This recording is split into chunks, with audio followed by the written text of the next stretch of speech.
How do I start this review? I played this game over 10 times and probably spent 50 plus hours with this board game. I played it solo, played it with 2 people, and I've also played this game with 3 people.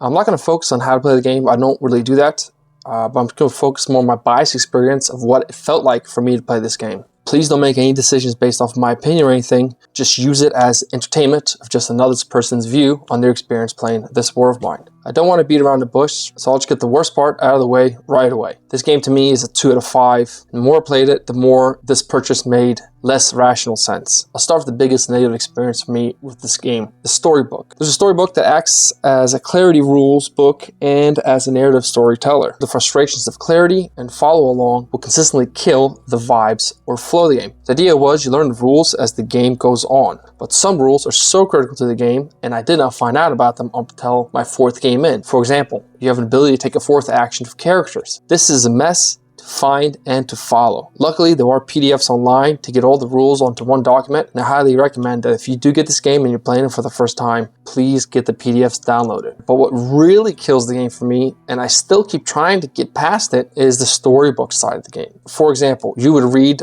the story number 132, and then go to another page in the book to read, 897. Many times I would get lost through all the webs of storyline, going from one story to the next. They did create This War of Mine companion app, and when you start using the app, you get into an even worse problem. The app works good. It works really good for a storyline. It provides music as well as making lockpicking much easier. But the issue it creates is that it's just one step removed from just buying the actual game, which is currently $13.99 on the App Store. And this is what kept killing the experience for me tremendously. And the question I had asked myself that kept coming up in my head over and over and over as I played the game, especially in solo mode, is why would I get the board game when the actual video game does all the hard work for me, is cheaper, removes the sloppy rulebook, and makes the experience much more intimate? That is the biggest obstacle that you will have to answer for yourself if you're looking at this as a board game to purchase. Now, I have Company of Heroes, the board game, which is based off of the video game. So why am I not having the same complaint there? It's a legitimate question, and I've pondered upon it after playing this War of Mine a lot more. And my best answer to it is that Company of Heroes, it doesn't try to recreate the video game. It says, hey, look, there's a really good video game. Let's take a lot of the core concepts, but let's make it turn-based. So you're not really playing Company of Heroes, the video game. You're playing Company of Heroes, the video game, if it was turn-based. Now I'll tell you this, if Company of Heroes ever created a turn-based video game, I would probably not get the board game anymore. Because one of my biggest struggles with Company of Heroes was that it wasn't turn-based as a real-time strategy. And I got to almost rank 500 and my brain would not compute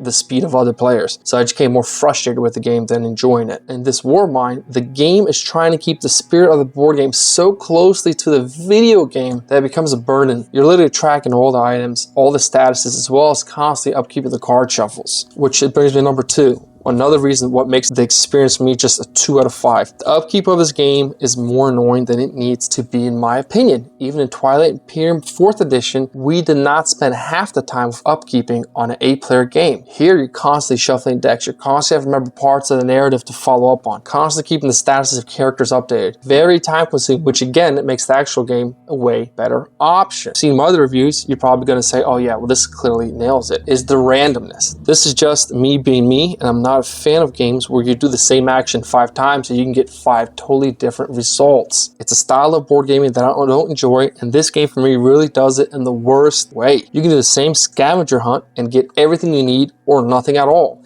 and in the process get injured as well. It's so much decision based on a dice roll that throws off the enjoyment for me. If you love the chaos of dice rolls, this is for you. I didn't realize just how bad it was until you started playing it. And the more you're playing it to try to solve the riddle of the game, the more frustrating it becomes. I kind of had the same issue with Hoplomachus Victorium, but it wasn't even as bad there as it is here. Another thing is the time. This game takes a while to set up, takes a while to play. It does provide a save option, but again, why not just play the video game? You're going to get the same experience. This is what keeps coming back each play session that I do with this game. It will take just as much or more time than the video game, and I have to clean it up and continue another day, and then it only adds to the frustration. Please be aware. I think if you have the video game, you really don't need this board game. That's what I'm trying to say nicely, because I have both. Let's talk about some of the things I really enjoyed about the game. It's just hard as was still at time. One, the components. The game actually has really good components. They're as good as you could expect for the price. The water is clear beads. The story is very interesting to experience. experience. Even if you think you're making the right decision and the moral decision, it still can ruin the progress. I still remember trying to help a kid out and they set a bomb off. They killed my character in front of the door. How do you explain that? You know, it's interesting. It provides a side to a game that you don't normally expect. You normally do the right thing and you always win something positive. You do the right thing and boom, your character has a bomb that blows up in the front door. This game, from my experience, is far more enjoyable when you're playing it with more people than by yourself. I think that was truly the idea of the game. I don't think this game, as much as it is a good solo experience, was never supposed to be one. This game was designed to share it as a group. This game was the most fun when I played it with 3 people. At that player count, bad rolls didn't matter as much, or the crazy stories that happened, because it's more about the experience and you're more experienced with people. I was okay with the decisions being made that I did not fully agree, because I know a dice roll might come up or an event card that might make the decision not a bad one or not a good one. And every time I try to play the solo side of the game, it would just draw me back to the video game. You know, while the team effort of playing with other people makes the board game, I think, more enjoyable. I think the board game at the core is like, hey, how do we get multiple people to enjoy this experience? Now, another fourth point that I really like is the feeling of accomplishment. When you roll the right number and avoid a raid, or you have what you need when you're doing a scavenger hunt. There's a sense that you don't have real control of the outcomes because you're just accepting the chaos of a torn city. When the outcome works in favor, is very enjoyable. I do like that. Number 5, this game is hard. It's hard to grasp, especially in the beginning. There's a flow to the different options, the different decisions you're going to make. And I'm still trying to understand how all the components play. There's so many building options, and what you scavenge will affect your build, as well as the people you come across during trade or how many cold tokens get added. You have to be intentional with how you respond to the situation. And what I mentioned earlier is that sometimes, even though you need a character to add to your team, you go outside to grab a character and you roll 1, you get shot in the second act, and that just sucks. That's what I'm trying to say. I really did not enjoy playing this game.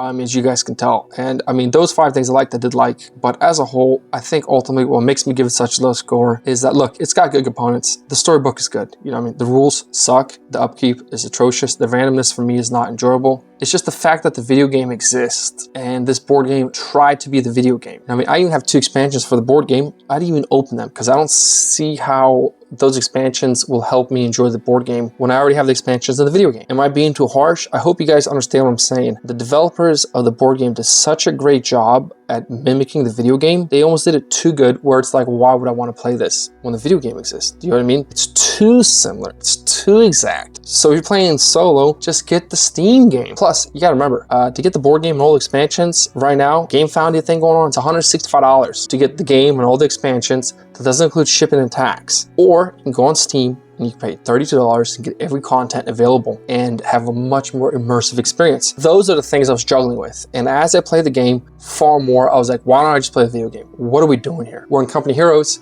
Every time I played the board game, it wasn't like I want to go play the video game. I was like, oh man, I want to continue playing the board game. You know what I mean? I really like to learn more about the turns, the immersion here. I mean, I never played Company Heroes like, hey, you know what? I should just play the video game. It was always like, man, this is just way too much fun. Now I think what did that was also the competitive side of Company Heroes. I'll summarize it this way. If you have a gaming group that loves hard games, you're not so much a group that's looking to win. You're not really competitive. You're okay with random outcomes. You want to commit time to at least play a game 5 times, because this game you're going to need to play a couple times. Or for group especially, to understand what's happening. This may be the game for you. It was a trudge. This game was very, very hard for me to continuously keep playing over, and over. Don't know why I do it to myself. I just feel like, you know, I should give it a fair shake. I truly think because the video game existed, it ruined the board game. Now, if you don't have the video game and you can't get the video game, I guess maybe at that point, yeah, try the board game. But it's like, if you have a phone, you can get the app. If you have Steam, you can get it on your computer. It's on every console. My review is, buy the video game, don't buy the board game. You don't need it.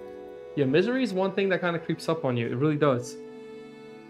Okay, so far we're doing good. I would think so. So, and on to the new day. Now, everybody will have 3 actions. Well, if we make the bed, they will. Draw event card. Manifestation. Discard all green tokens. Well, there we go. Except for canned food and the moonshine and alcohol. Then, if you have dead trap, trap provides more additional food during dawn phase. We do not have a dead trap, and that adds 2 cold. So now we are dealing with the cold element.